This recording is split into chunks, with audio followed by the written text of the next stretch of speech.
dormiras mieux après. Et elle te redonnera des forces.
Ah, merde! Mon épaule! Ce fumier pèse son poids! Je vais le poser quelque part et commencer à creuser.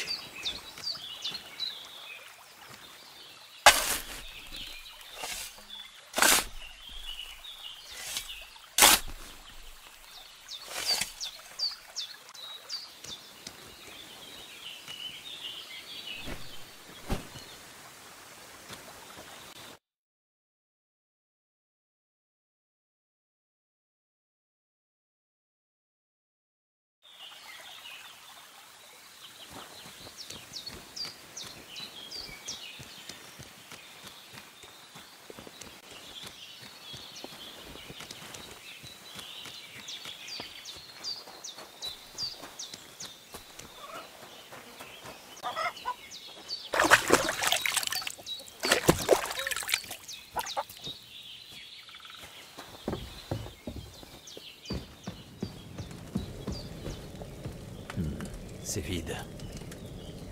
Massacre. Quelqu'un est passé ici avant moi.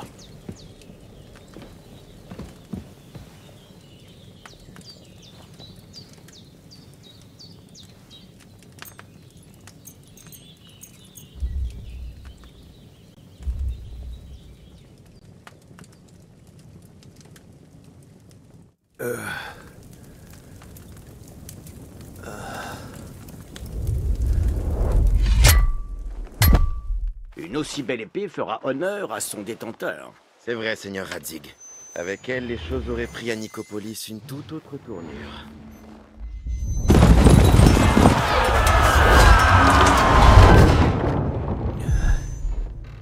Où est ma maudite épée? Je l'ai enfin trouvée. Tout ce dont je m'empare maintenant sera à moi. Et j'ai bien l'intention de m'emparer. En enfer! Pourquoi aurais-je besoin d'une épée? Parce que c'est la dernière épée que mon père a forgée et que je lui ai promis de vous la remettre. La loi du plus fort est toujours la meilleure. Et la guerre révèle toujours le pire de la nature humaine.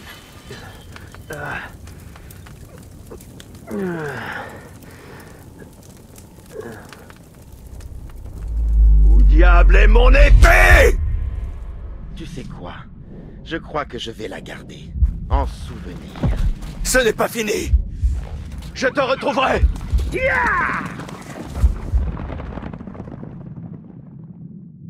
Ne me déçois pas. Henri, réveille-toi. Le jour s'est déjà levé.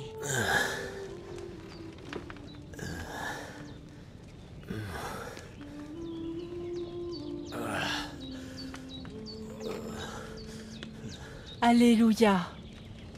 J'avais peur que tu ne te réveilles plus. Est-ce que tu as fait un cauchemar?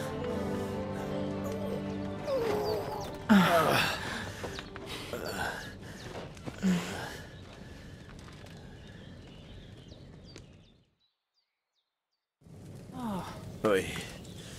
Un mauvais rêve. Tu dois être Pavlena, c'est ça? C'est ça. Je suis arrivée dans la soirée alors que vous dormiez. Maman m'a dit ce qui vous est arrivé. Ensuite, je l'ai aidé à s'occuper de votre ami, ce... chevalier? Hans! Il est vivant? Comment va-t-il? Ne craignez rien. Il est vivant. Peut-être un peu trop. Maman sait y faire. On ne peut pas le nier. Je crois qu'elle pourrait même ramener les morts à la vie. Elle a dit qu'elle vous avait donné les remèdes les plus forts qu'elle connaît. Et on dirait que ça a marché. Sur l'autre, c'est sûr. Depuis qu'il s'est réveillé ce matin, il n'a pas cessé de parler. Oui, ça lui ressemble bien en effet. Et vous? Comment vous sentez-vous?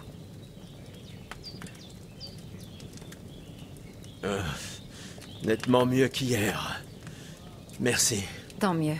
Maman sera ravie. Mais je vous ai entendu crier dans votre sommeil et je suis venue voir. Des cauchemars? J'ai rêvé d'Istvan Toth, un fils de chienne qui aime tuer et m'a volé mon épée.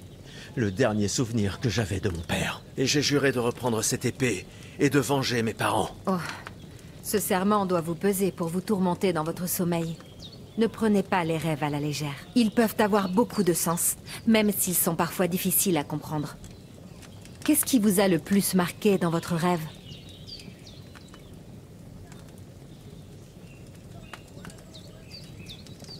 L'épée.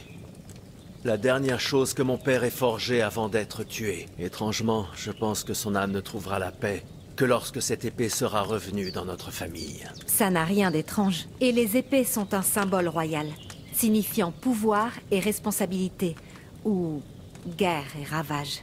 Après tout, une épée a 2 tranchants, et tout dépend de la main qui la tient.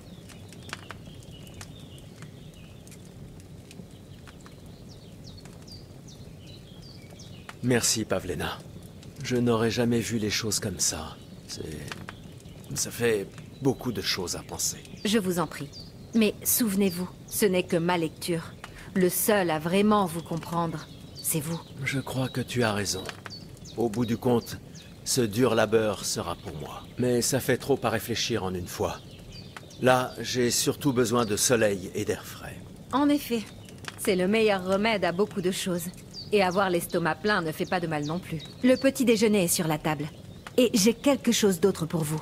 Suivez-moi. Et nous devons sauver ma mère des griffes de sa seigneurie.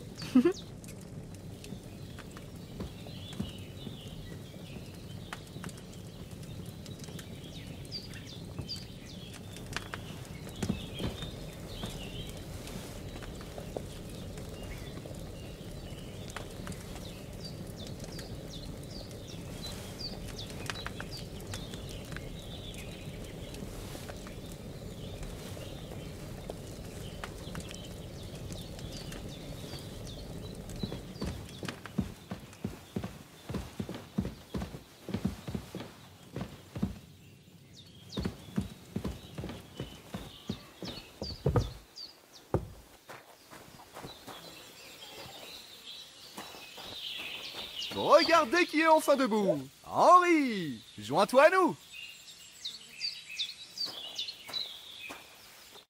Bonjour Henri.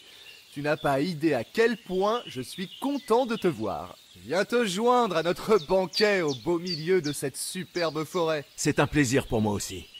Je suis surpris de te voir d'aussi bonne humeur pour quelqu'un qui était hier au seuil de la mort. Raison de plus pour se réjouir. Même l'eau a désormais le goût du meilleur vin. Bien sûr. Je suis allée jusqu'à la source pour la chercher. Et pour cela, j'ai une dette envers toi, jolie serveuse. Et je te suis reconnaissant aussi, Henri. Bozena m'a raconté ce qui s'est passé hier.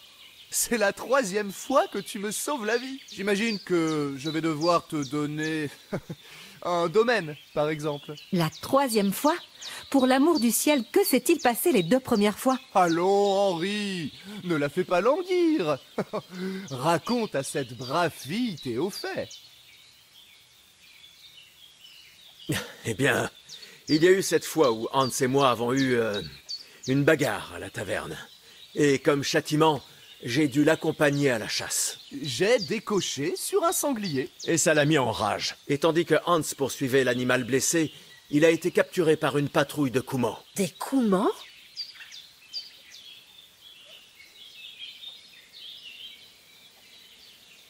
Ils viennent de quelque part en Hongrie. Sigismund les a amenés ici en Bohême comme mercenaires. Ils sont très dangereux. Je t'ai déjà parlé d'eux. À la taverne de Zeleyov, des hommes racontaient que de tels étrangers campaient dans les rochers près de la mare. Quoi? C'est ce que j'ai entendu dire. Ah, Il ne manquait plus que ça. J'espère qu'ils ne viendront pas ici. Que ferions-nous toutes les deux contre eux? Qu'est-ce qu'ils pouvaient bien nous vouloir? Mais s'ils venaient pour nous détrousser, je tirerais assez de flèches pour qu'ils y réfléchissent à 2 fois. Mais ce que je veux savoir, c'est comment les choses ont fini avec le jeune seigneur Hans. Eh bien, comme j'ai dit, ils l'ont fait prisonnier. Il devait être une dizaine. Je n'avais aucune chance. Tu devais voir double. Si je me souviens bien, ils étaient 2. Ça prouve que tu sais compter. En tout cas, ils étaient armés jusqu'aux dents, avec des arcs et des armures. Ils auraient aussi bien pu être 10. Peu importe. Quoi qu'il en soit, grâce à la chance, j'ai réussi à libérer le seigneur Hans. Pourquoi tant de modestie? Tu les as eus. La chance a peut-être joué, mais comme on le sait, Audentes. Fortuna Juvat. Tu vois, tu as fini par le retenir. Quoi? Oh, c'est juste une sorte de devise. La fortune sourit aux audacieux. Peut-être disent-ils la vérité après tout. Qui d'autre qu'un prêtre ou un seigneur connaît le latin? Et ils ne sont pas prêtres. Ça se voit. Si je me souviens bien, oncle Anouche t'a déjà donné un poney pour m'avoir sauvé. Ton galet, ça me fera économiser quelques gros chênes. Mais tu ne m'as jamais rien donné pour Talmberg. Pour Talmberg? Que s'est-il passé là-bas?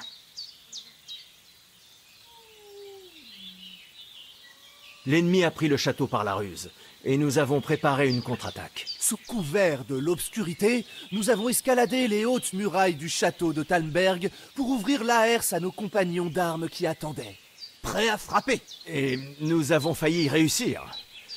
Mais ce faisant, le seigneur Hans a reçu une flèche dans son noble séant. Séant? Il l'a reçu dans les fesses? En haut de la cuisse, en réalité. C'était dans les fesses, mais ce n'est pas drôle. Il n'est pas facile de courir avec une flèche dans le cul. Si je ne l'avais pas portée... Je l'admets, tu as sauvé mes fesses. Eh bien, vous en avez vécu des aventures tous les deux. À ce que j'ai vu, c'était son derrière et pas sa cuisse. J'ai vu la cicatrice de mes propres yeux. Mais je crois que vous avez effacé en partie votre dette l'autre jour, monseigneur.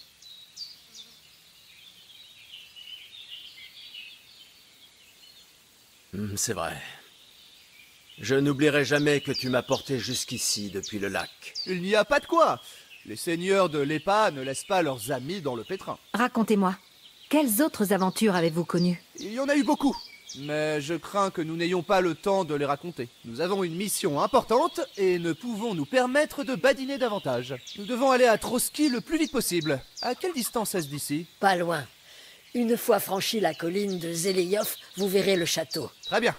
Je crois que nous devrions nous mettre en route dès que possible. Je vais vous préparer de quoi manger sur la route. Oh, Bozena, je ne sais pas comment vous remercier pour tout ça. Ah, mais moi si. Lorsque nous aurons réglé nos comptes avec De Berg, je vous récompenserai comme il sied à un chevalier. Vous avez ma parole. Maintenant, je suis curieuse. C'est la première fois que j'ai la parole d'un chevalier. Et Henri, laisse-moi cette pelle, s'il te plaît. Nous allons en avoir besoin. Oui, bien sûr. Merci pour tout ce que vous avez fait, Bozena. J'ai quelque chose pour vous, Henri. Maman a eu des ennuis à cause de vous. Mais je sais que vous ne l'avez pas fait exprès. Et vous l'avez protégée quand il a fallu. Je veux vous remercier pour cela. Cette potion vous aidera si vous êtes en danger ou que vous ne savez pas où aller. Buvez-en une gorgée à chaque fois et elle vous évitera des ennuis. Vous verrez. Ce n'est pas difficile à concocter. Avec un peu d'entraînement, vous y arriveriez aussi. Merci, Pavlena. Ça me sera utile. Assurément.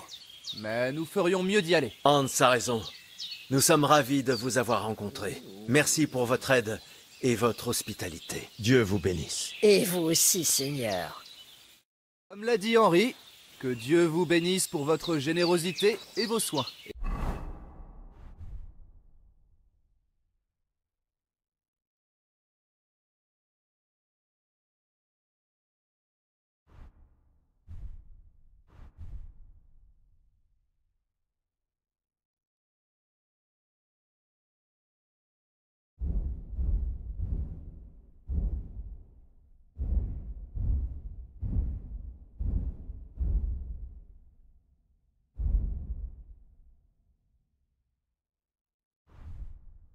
et vous avez gagné la gratitude de la maison de l'Epa jusqu'à la fin des temps. Si vous vous trouvez un jour dans le besoin, les portes de Pirkstein vous seront toujours ouvertes. Merci, Seigneur. Mais je ne suis pas sûre que je trouverai mon chemin jusqu'à Pirkstein. Espérons que nous n'aurons pas besoin de faire appel à vous. Désolée d'arriver si tard, maman. J'ai été retenue à Troskovis. Comme par hasard. Et ce n'est pas la première fois. Je sais. Mais je passais par là et je me suis dit que j'allais essayer de vendre des paniers et des onguents. Et c'est ce que j'ai fait. Emmerich ne sera pas content. À lui. Je n'ai rien contre l'hospitalité des braves femmes du coin, mais je veux arriver au château Trotsky dès que possible. La prochaine fois, je rentrerai directement à la maison pour que tu ne restes pas seul. S'il vient encore quelqu'un qui te menace, je le remettrai à sa place d'une flèche. Ça leur apprendra à venir nous chercher. C'est peut-être une bonne chose que tu n'aies pas été... Et le reste de notre compagnie? Quelqu'un d'autre en a réchappé? Tu l'as vu de tes yeux. Ils n'ont eu aucune chance. Et tu as raison. On ne peut pas laisser les choses ainsi. Une fois à Trotsky, je veillerai à ce qu'ils aient des funérailles chrétiennes pour le repos de leurs âmes. Et une fois de retour à Rathais, nous ferons dire une messe pour eux. Tu as raison. C'était de très bons gars. Je connaissais Oates depuis l'enfance. Bon sang. C'est vrai. Cette bête est un cadeau du ciel. Il est temps de se mettre... Attends un peu. Avant de reprendre la route, tu dois savoir quelque chose. Je suis persuadé qu'un des membres de la bande qui nous a attaqués était... Istvan Toth. Toth? Tu te moques de moi? Il est parti depuis longtemps par-delà les collines.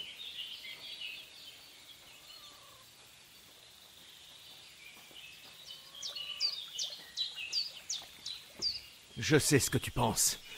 Mais je l'ai vu, crois-moi. Je reconnaîtrai toujours sa sale trogne après ce qui s'est passé. Bien sûr, Henri. Je sais que tu as des comptes à régler avec lui. Mais ça n'a aucun sens. Toth est au service de Sigismund. Et il harcèle ses adversaires. Et Othon de Berg est un allié de Sigismund. Donc Toth ne va pas attaquer ces gens. Il faisait noir. Dieu sait ce que tu as vu. Je l'ai vu, le salaud. Et je l'aurai. Oui, je te promets qu'on l'aura un jour. Et ton épée aussi.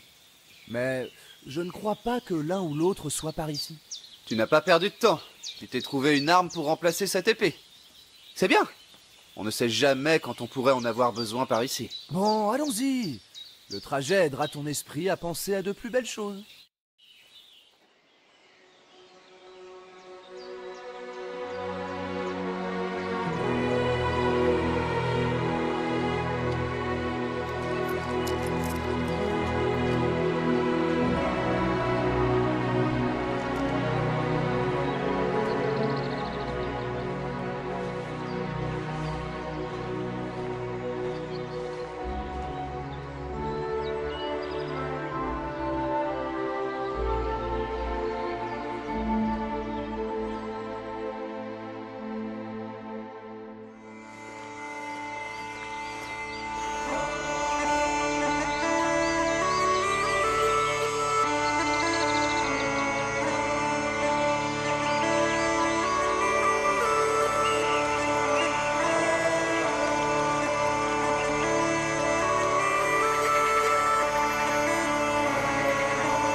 j'espère qu'on va pouvoir trouver un bon médecin au château. Ou au moins, un barbier. Cette vieille bique m'a remis sur pied. Mais je ne crois pas trop au remède des herboristes. Rien ne vaut un homme instruit aux arts de la médecine. Et j'ai hâte de dormir dans un vrai lit. Et de boire du bon vin! Ah, nom d'un chien, arrête! Oh, c'est fermé.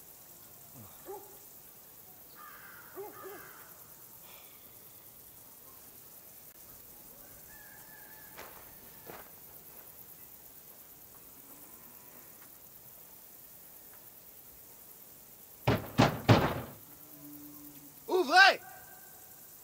J'apporte un message des plus urgents pour votre suzerain!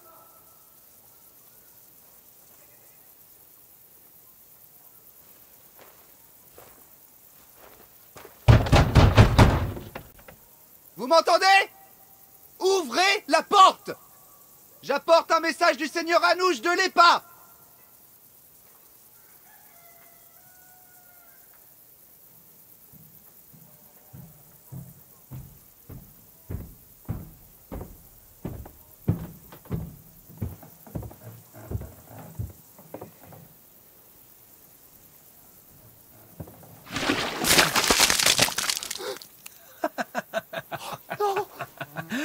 C'est de la merde! Bande de sales fumiers! Vous savez qui je suis? Non! Et on s'en balance! Je suis Hans Capon de Pirkstein, héritier de Ratet.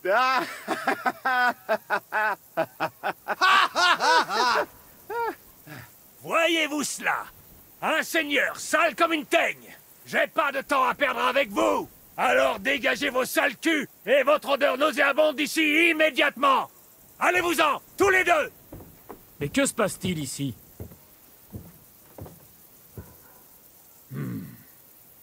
Pourquoi n'avez-vous pas fait déguerpir ces deux mendiants? C'est ce que j'ai fait. Ils prétendent être des messagers. Je suis le seigneur Hans Capon de Pirkstein. Envoyez Je t'ai entendu. Quoi qu'il en soit, je doute fort que le seigneur Anouche nous envoie deux vagabonds couverts d'excréments comme émissaires. Et qui plus est, le seigneur Hans Capon est décédé. Nous avons trouvé son corps près de l'étang. Lui et tous ses hommes ont été pris en embuscade et ont tous été massacrés. Oui, oui, nous avons été attaqués, mais nous avons réussi à nous échapper. Seigneur, nous avons croisé votre capitaine Thomas. Il pourra confirmer notre identité.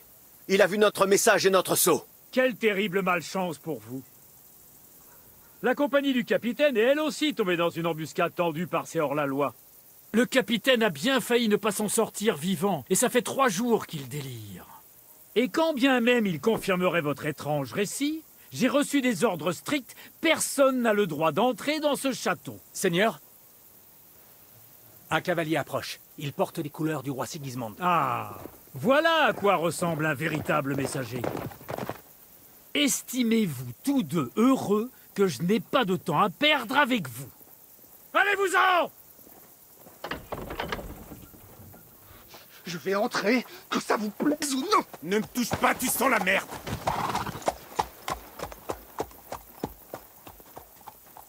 Non, écoutez. Attendez, un instant.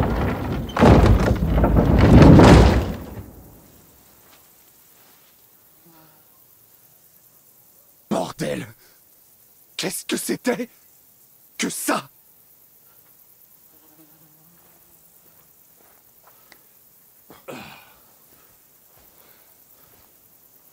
Et maintenant quoi?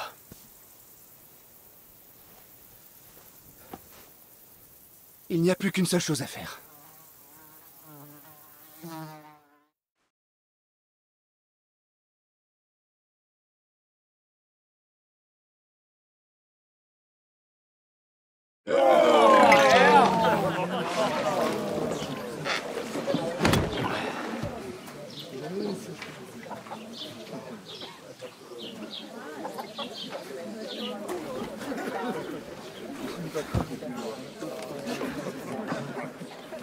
Vous avez des gros chênes, vous deux?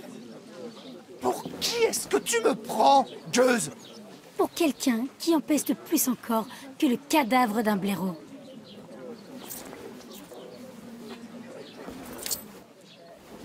Écoutez, ces derniers jours ont été rudes. Nous aimerions un peu de tranquillité, de la bière et de quoi manger. À moins que vous ne vouliez partager un bol de gruau, il va falloir plus d'argent que ça. Apporte-nous ce que tu as de mieux et on te réglera un autre jour. Comme il plaira à ces gentilshommes. Elle n'a pas tout à fait tort. Nous avons effectivement l'air de mendiants et nous puons.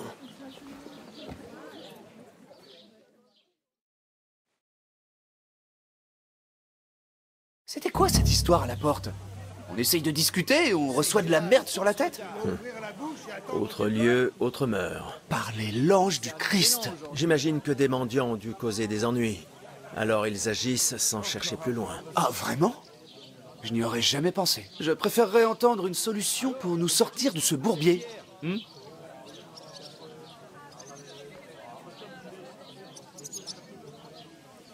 à croire que je suis invisible. Notre priorité est de retrouver une apparence décente. Nous décrasser, trouver des vêtements plus dignes. Alors peut-être daigneront-ils croire que nous sommes bien des messagers. Déjà que nous n'avons pas de quoi payer ce que nous devons ici. Alors, payer des bains et un tailleur en plus... Ça vient, cette bière?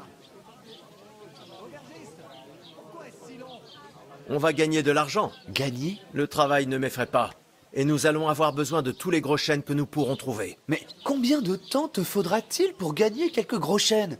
Et où va-t-on trouver un bon tailleur? D'ici là, Sigismond se sera déjà assis sur le trône de Prague. Que proposes-tu alors? De rentrer à Ratet? À Ratet? Tu ne comprends pas, n'est-ce pas? On ne peut pas rentrer dans ces conditions. On se moquerait de nous.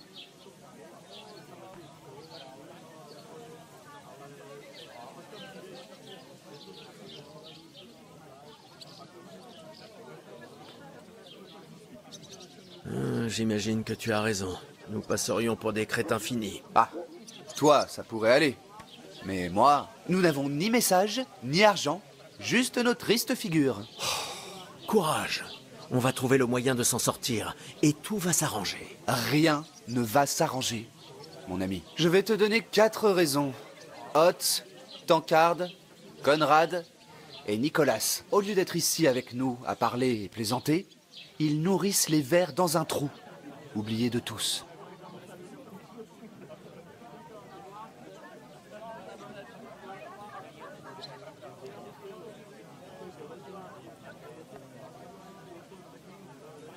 Nous retournerons les enterrer dès que nous le pourrons.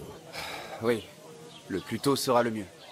C'étaient de bons chrétiens, même si ils n'en avaient pas toujours l'air. Nous allons tenir la promesse que nous avons faite chez Bozena. Le meilleur moyen d'honorer leur mémoire est de mener à bien notre tâche. Nous allons entrer dans ce château, tu verras. Nous vengerons nos hommes et rentrerons à Ratet la tête haute. Je te le promets. Audentes fortuna juvat. Audentes fortuna juvat. À manger. Il était grand temps. Et voilà. Très cher, messieurs. Qu'est-ce que c'est? Que ça? Hé, il y a de la viande dedans. Et ça vaut bien plus que ce que tu m'as payé. Quand vous aurez fini, j'aurai du travail pour vous. Santé.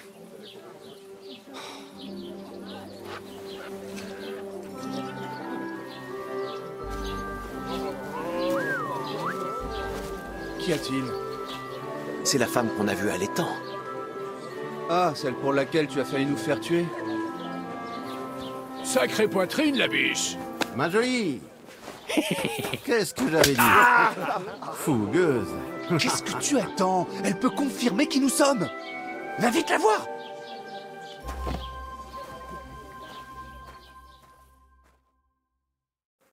Que Dieu vous garde. Une pleine cruche de vin, s'il vous plaît. Ma parole, ça fait une cruche et demie. Je ne vous ai encore jamais vu. Qui vous envoie? Pas ces vagabonds de nomades, j'espère. Oh non, je viens du château. Je m'appelle Catherine et j'ai l'agréable tâche d'arroser le gosier des soldats. Ah, là c'est autre chose. Mon Dieu. Vous sentez vous aussi? Ah, ça pue comme s'il y avait un rat crevé.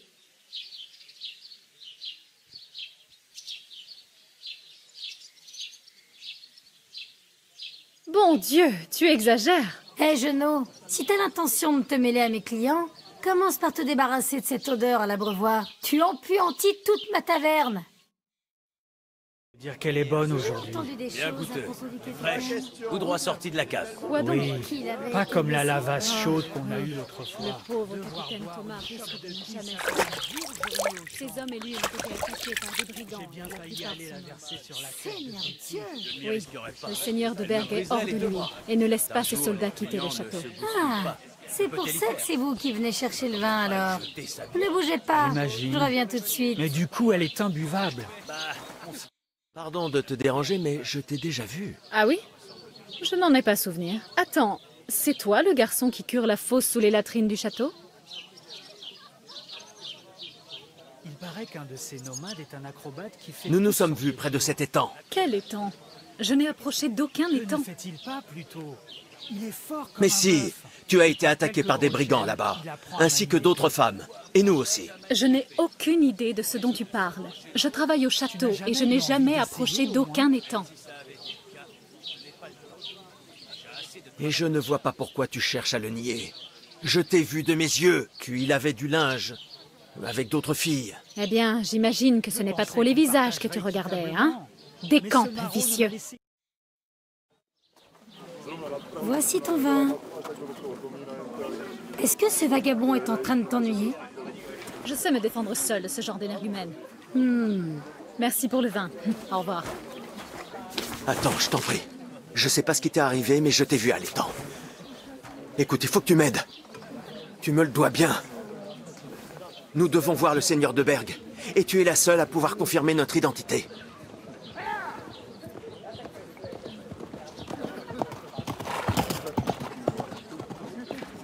Vous n'entrerez jamais dans le château.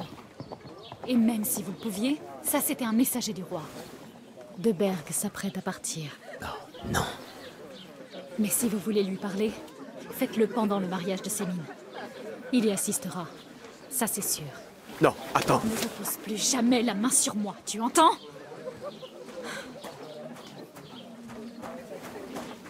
Hé! Qu'est-ce que tu regardes comme ça? Tu n'as rien de mieux à faire?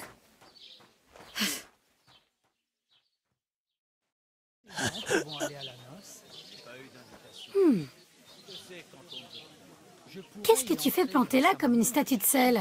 Tu es prêt?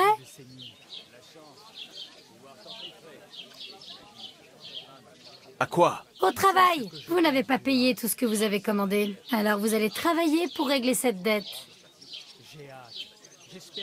D'accord. Que faut-il faire? Près de la porte, il y a une charrette chargée de sacs de farine du moulin. Mon homme devait les porter dans la maison, mais dès qu'il a flairé qu'il faudrait travailler, il a disparu. La deuxième porte, là, mène au garde-manger. C'est là qu'il faut apporter les sacs. Il faut déposer tous les sacs sur les planches afin qu'ils ne prennent pas l'humidité du sol. S'ils sont posés par terre, dans le coin, la farine va pourrir. Alors faites comme il faut. Pour 2 paires de bras, ça ne sera pas long. Et ensuite, on sera quitte. D'accord, on va le faire. Porter quelques sacs ne va pas nous tuer. C'est moins compliqué que de se battre avec des brigands dans les bois. Ouais, ces brigands sont une vraie plaie. Il n'y en avait jamais avant. Que ça vous plaise ou pas, vous n'avez pas de quoi payer ce que vous me devez. Alors au travail. C'est clair? D'accord, nous allons le faire. Heureuse de l'entendre. Je vois que tu es moins prétentieux que ton ami. D'où es-tu, si je peux me permettre de le demander?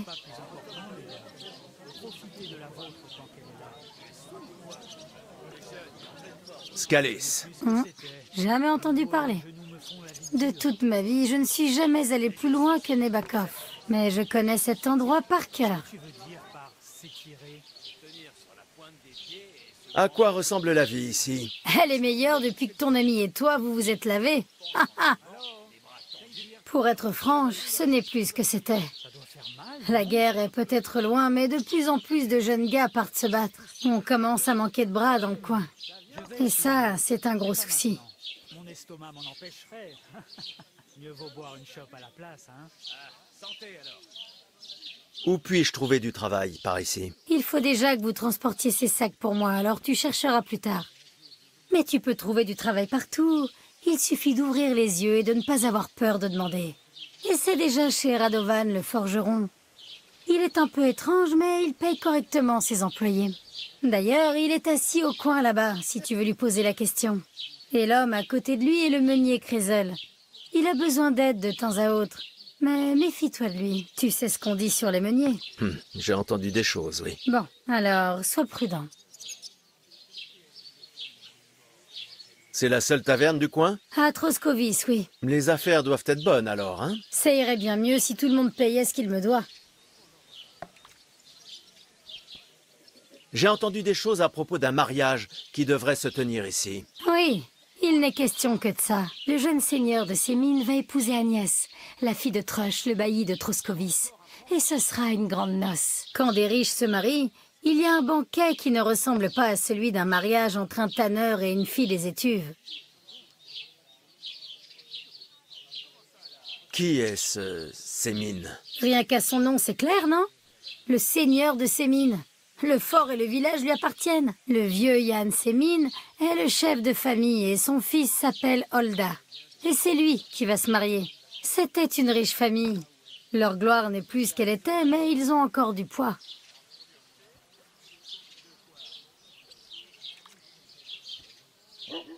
Où va se dérouler la noce? À Sémine, bien sûr.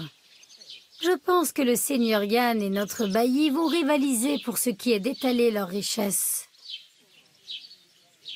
Le seigneur de Berg sera au mariage? Crois-tu que je connaisse les intentions de sa seigneurie? Mais oui, probablement. Sémine est son vassal. Je pourrais assister au mariage? Ça, je n'en sais rien, mon gars. C'est réservé aux invités. Il semble que ce soit notre seule chance. Quoi donc? Oh, rien. Si tu veux en savoir plus, il y a quelques invités qui boivent de la bière là-bas. Le jeune Svatia est le frère de la mariée. Il est parfois un peu pénible, mais il a un bon fond. Je vais aller en parler à mon ami alors. Et attention avec ces sacs. Pas question de les déchirer ou qu'il leur arrive quoi que ce soit.